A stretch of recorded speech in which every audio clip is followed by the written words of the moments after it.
Mukunta, Viyat Prasuhu is where we stopped last week, right? That Nama. Mukunta. Viyat Prasuhu or before that? The Nama before that? Okay. Okay. Maybe Prakatakrutihi. Maybe we stopped there. Pratishta Prakatakrutihi. Yeah,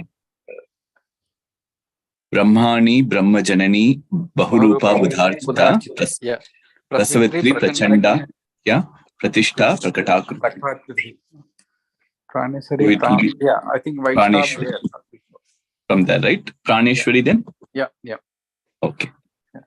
So, Praneshwari, again, Prana means life force, the spirit, life spirit. Ishwari is master.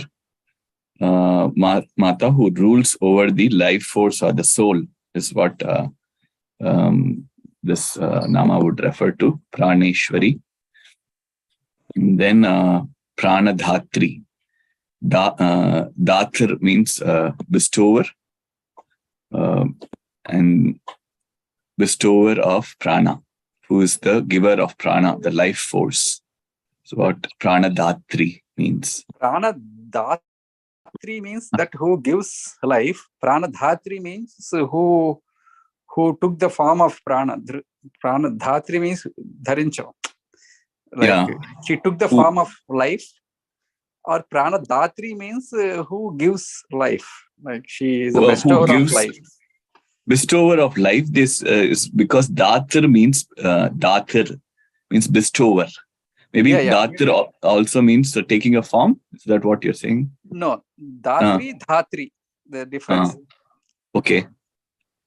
So Pranadhatri means that is the bestower of life. Pranadhatri means who took the form of life. Okay. She's a form of life. She took that form of life.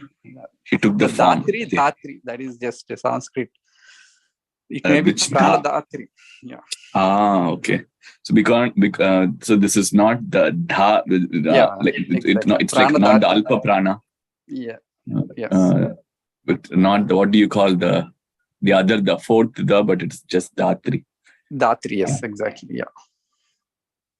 So maybe this is wrong. Then here they are probably talking about the other dha. Pranadhatri means that means she's the form of life. She took the form of life. Yeah, who is giving like pranadha, right? Yeah, that dha. Yes. Here it is pranadhatri. Here prana nourishes.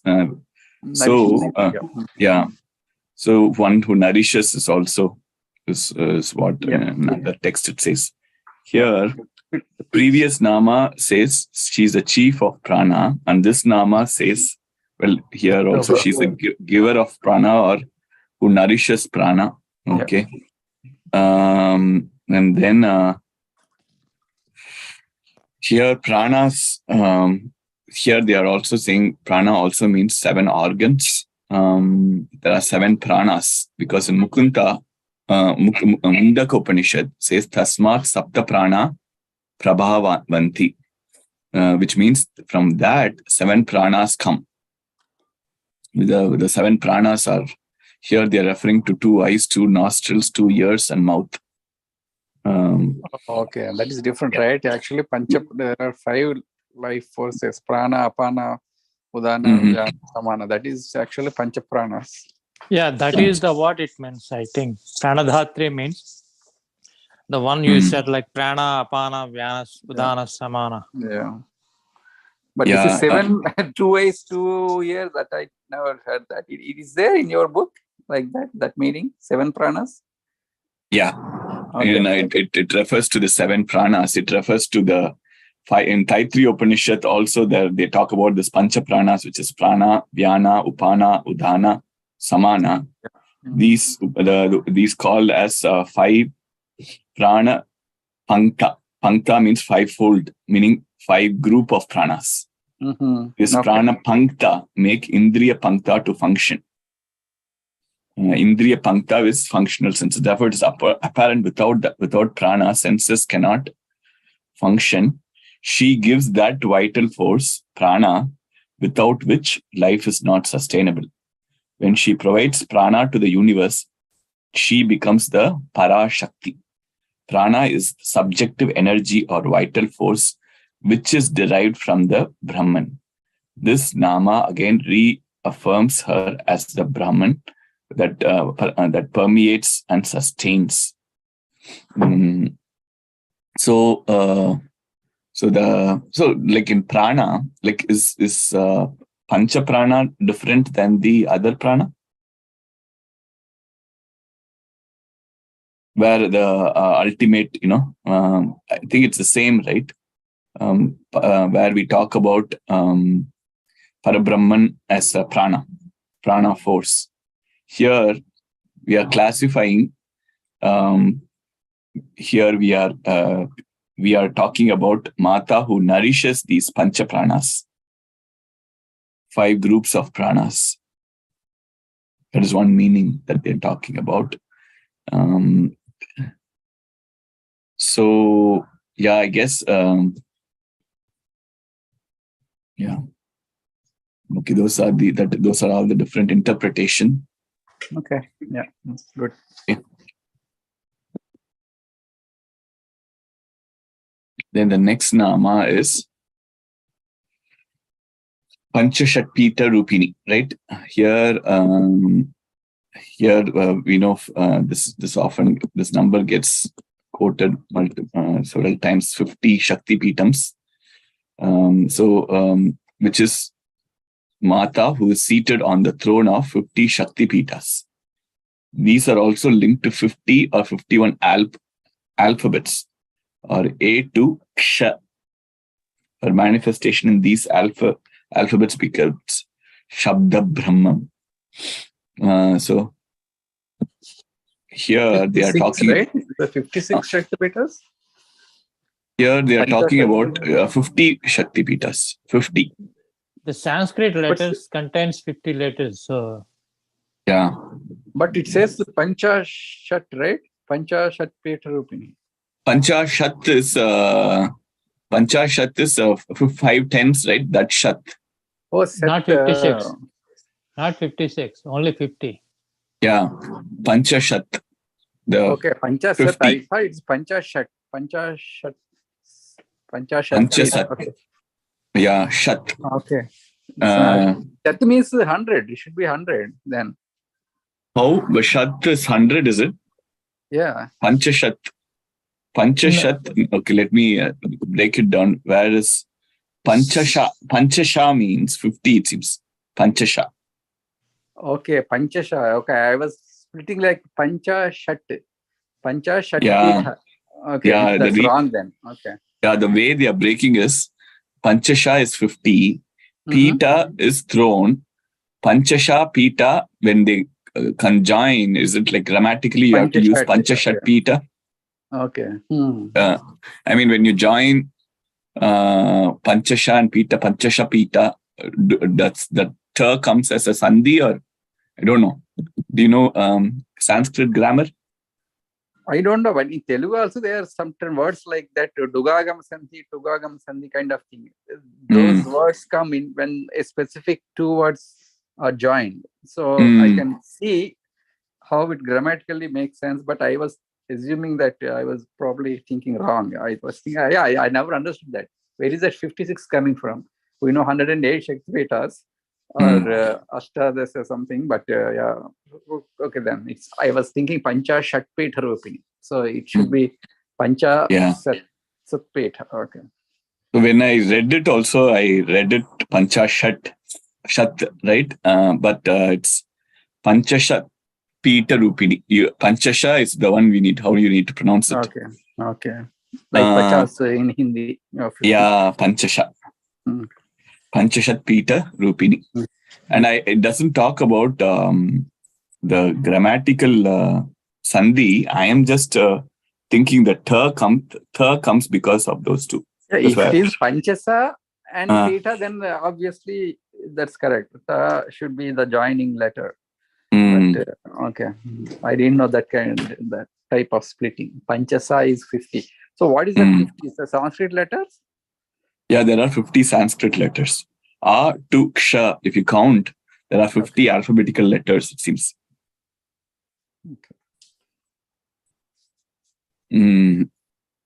So here, they are representative of that 50 alphabetical letters, A to Ksha, Shabda Brahman. And especially in, I think if you look at Sanskrit, the way they all come from this, how we sound the words, right? Where the sound begins, which part gets utilized, whether it comes from the stomach or from the throat, or so. I think it's collectively these all alphabets are, especially Sanskrit alphabets, are very much representative of the Shabda Brahman. Okay. In other words, this great tantric treatise opens by paying obeisance to her. Only the next verse next verse they talk about Shiva, it seems. We'll see. The Sanskrit alphabets are 50 or 51, depending upon the number of vowels or consonants, whether you include lu. Elsewhere, it is said that Ksha is not to be included. There are a few who does not include la in consonants.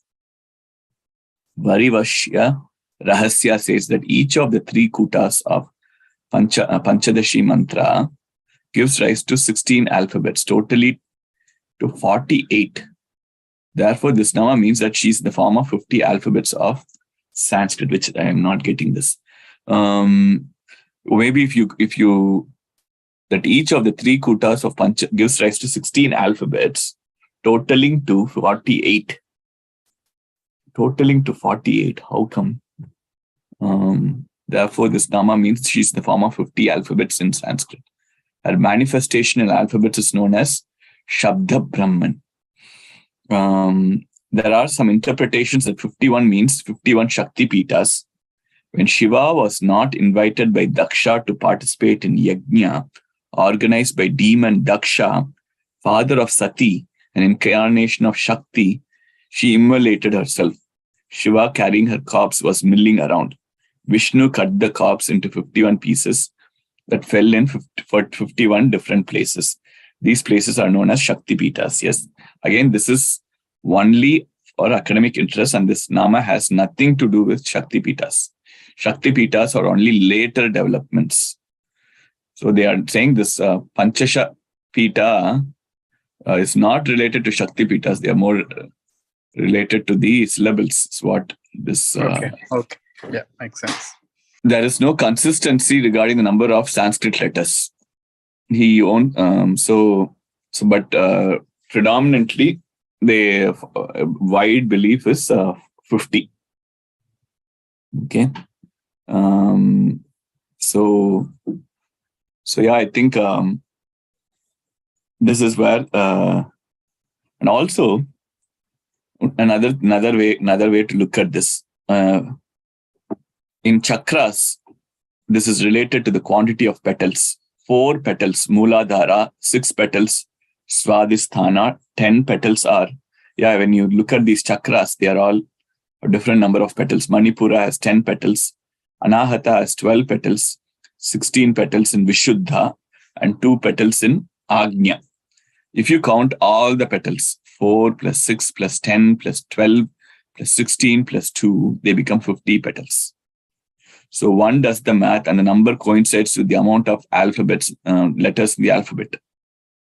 Then some say that 50 times 20 is 1000 petals of Sahasrara, while others say that it should be 48 times 20 with plus 2 petals in Agnya. But yeah, I guess, okay. So basically, they are also connecting the number of petals in these chakras with the total 50. Okay. And so who is seated on the, say in another book, it says who is seated on the throne of 50 Shakti Pitas. But yeah, I guess the other book says don't confuse with Shakti Pitas, but instead it's related to letters. Okay. The next nama is Praneshwari, Pranadatri. Panchasha, Pita Rupini. Yep. And then Vishrunkala. Shrunkala means chain. Yep. Vishrunkala means without chain, who is unbound, who is free. Right? That is what Vishrunkala.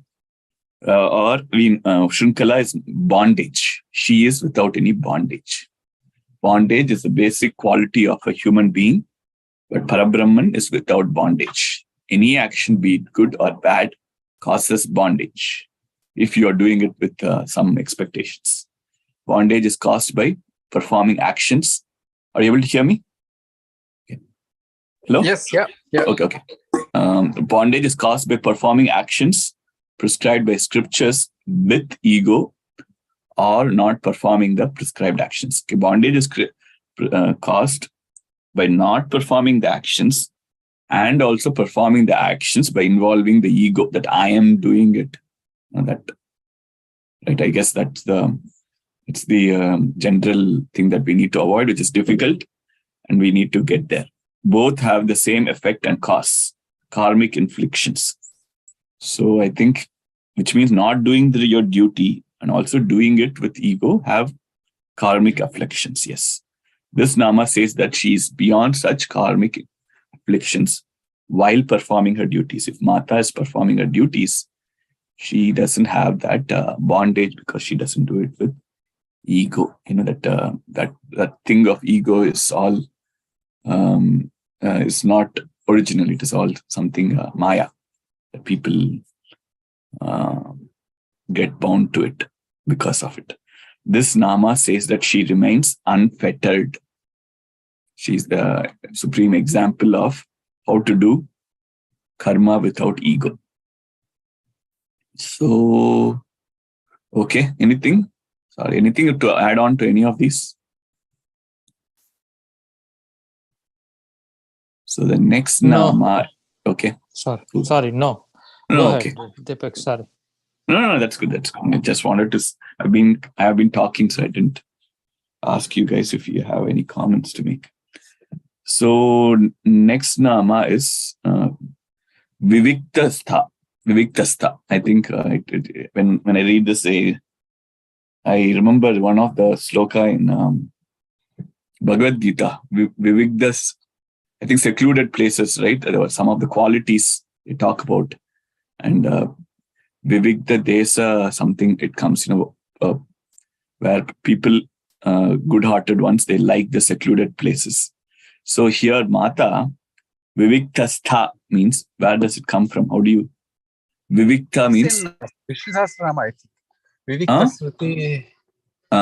Vishnu Sahasranama also? Vishnu Sahasranama, yes. Yeah. Okay. Yeah. What does it say in Vishnu Sahasranama? What is this Nama? No, I don't remember the exact meaning. Okay. Vivikta means isolated, pure, solitary. And Stha means stays. Stha is staying. Vivikta means isolated, pure. Vivikta also means pure or solitary. Those are the different meanings. Okay. She abides or resides. Well, what is Stha? Stha is basically to stay, right? Here, in another way, they are saying she abides in secluded places. I guess she resides in secluded places. And who is present in the quiet and refined mind of wise men. Okay. That is the other name. No? In the minds of the wise men, quiet. Whenever the mind becomes quiet, she goes and stays there. That's another good way to think about it. Only if you have that quietened mind, refined mind, Mata will come and sit in your head. There's one way they are saying, okay. Reclusive places mean the hearts of learned men. Okay.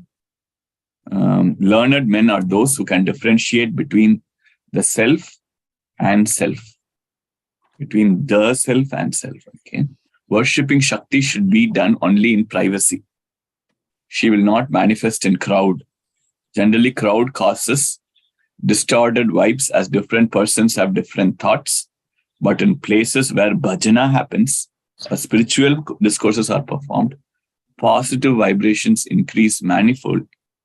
due to unified focusing of thoughts leading to ecstasy. She manifests only in places of purity, in Shuddha. Places of purity mean mental purity of self-realized persons. So one of the reasons you need to do it in privacy, I guess Sri Vidya Upasakars also do. They have some rahasya, specific rituals they do at home. Maybe that's why they do it. This Nama says that she manifests the minds of self-realized persons. Mental purity is very important than physical purity. When mind is crowded with thoughts, it cannot be focused.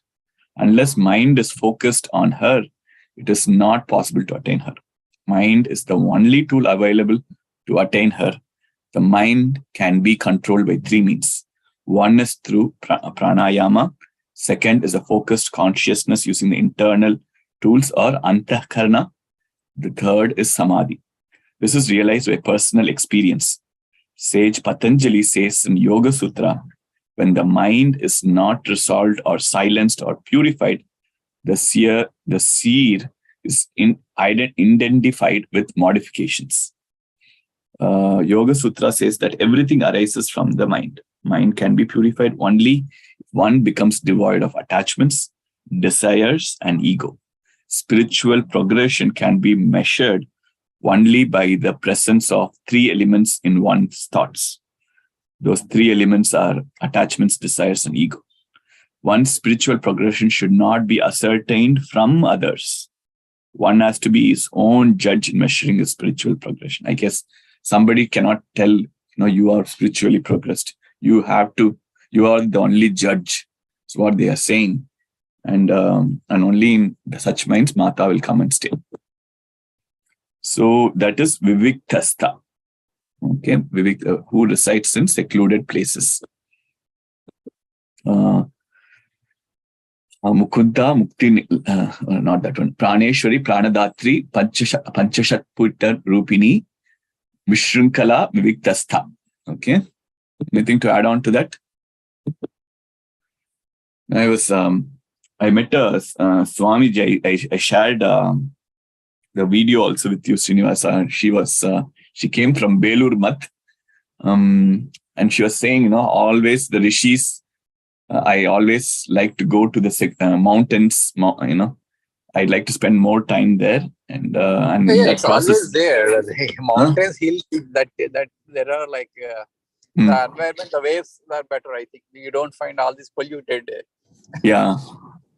Those are the good for actual that path. Uh-huh. Yeah. One person asked, why you want to go, even if you get little amount of time, why you want to go there? He was saying the same thing, you feel the divine presence more with nature. It's a huge lot of, we are all made of panchabhutas. And when you are near a big body of water or mountain, when everything is near rivers, you feel you're returning to your more nature self, because we are all made of these panchabhutas, all the five elements.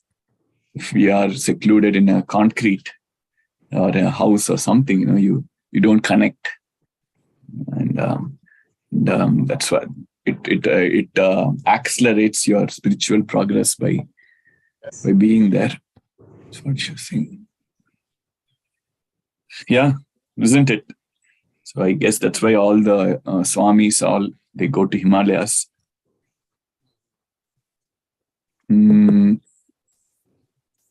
So the next, that is the last Nama. We still have 10 minutes. I can start with the next one. If you are all okay, or we can stop. I am driving actually. So. Oh yeah, okay. Yeah. All right. Yeah. We'll be here. Thank you all. I think in Sanskrit 50 means like Panchasat. That's what it means, right? So yeah. That's a Pancha Das. Is 10. Shata is 100. No, I just looked into that Wikipedia. How do you pronounce like Sanskrit in 50? Okay. It says Panchasat. Okay. Panchashat? Yeah. That means 50. So they say Panchasha means 50. Panchasha. You're saying Panchashat itself is 50? 50, yeah. Let me have this Sanskrit. You're seeing that in the Sanskrit dictionary, yeah? Yeah, Sanskrit numbers. I just, find out the Sanskrit numbers from 1 to 50. We cannot split Pancha and Sata. Maybe it's Panchasat. Yeah, Panchasat. Yeah. Okay. It's like, how you, for 100, right? Half of 100, it might be included in that nama. Somewhere, in one of the languages. Even if you say 51, it says Eka Panchashat. So okay. Panchashat, 3 Panchashat. And that's what they say, like 51, 52, 53. Okay, then the Panchashat is only just one word. One word. Yeah. Okay. Panchasat. Okay.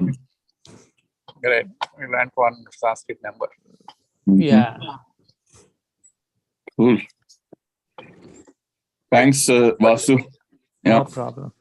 Yeah. Okay. We will continue next week. Yeah, next week. Yeah. Sure. Thank you, Deepak. Thank you. Yeah. Bye. Bye, Bhattarji. Bye. Bye. Thank you, Bhattarji.